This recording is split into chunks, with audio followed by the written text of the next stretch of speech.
گیر بلو کے قریب ایک ارٹل والی پل کے قریب موٹر سائیکل سے ایک نوجوان گر گیا اور فوری طور پر علاج کے لیے لاڑکانہ شہر کے چنڈکا ہاسپٹل کے شعبہ حادثات میں داخل کیا گیا۔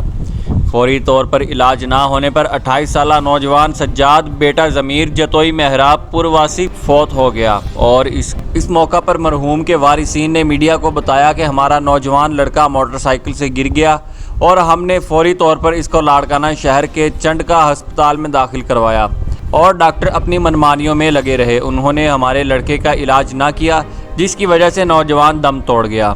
مرحوم کے لواحقین کی حکام اعلیٰ سے انصاف کی رپورٹ۔ سعید احمد جتوئی، DNN نیوز، لاڑکانہ۔